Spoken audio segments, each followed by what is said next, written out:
This is Ronny Rios, and you're in the concrete jungle.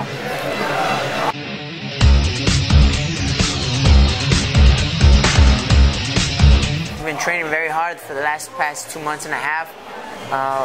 The good part is that we took a little vacation after our last fight, so we had some time to recharge the batteries, rejuvenate the mind and his body.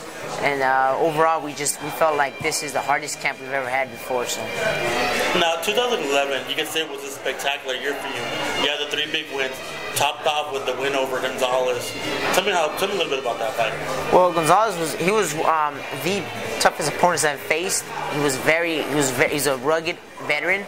He only had 3 losses, and those 3 losses were to Gamboa, who is pretty much everyone's leading 126-pounder.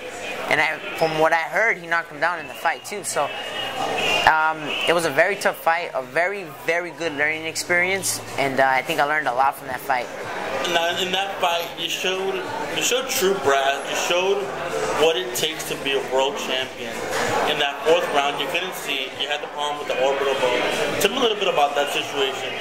What type of mindset did you go into when that happened? Well, after the 4th round, I believe it was about midway through the 4th round, he kind of hit me with an open arm. And when he hit me with an open arm, I couldn't see from there. I saw, like, how should I say it? More than double vision. I saw 3 people. My first reaction was, oh, maybe I'm cut. So I went back to the corner and I asked my trainer, am I cut? He said no. So my second reaction was maybe I had received a detached retina. That was the scary part, but in my mind I was just like, hey, you know what? You gotta suck it up. You got a very tough opponent in front of you. You cannot show that you are mentally hurt. So I just pick it up. And we picked it up.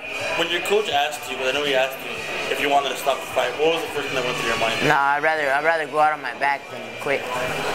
I've always stuck to that one thing, but they always say that the mind is a very powerful thing, and I believe it is a powerful thing. If your mind tells you, hey, you can't do this, then automatically you're gonna say, I can't do this.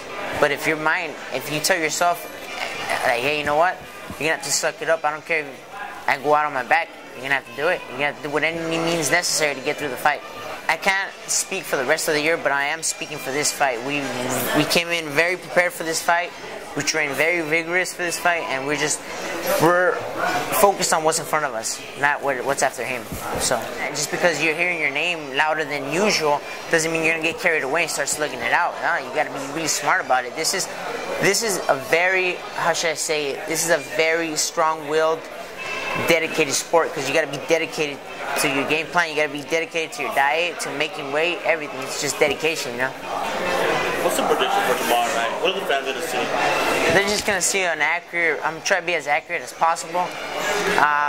Can't say too much, but hopefully could say just as long as I get the W, I'll be happy. So by any means necessary. Thank you very much, Ronny. Thank you, sir.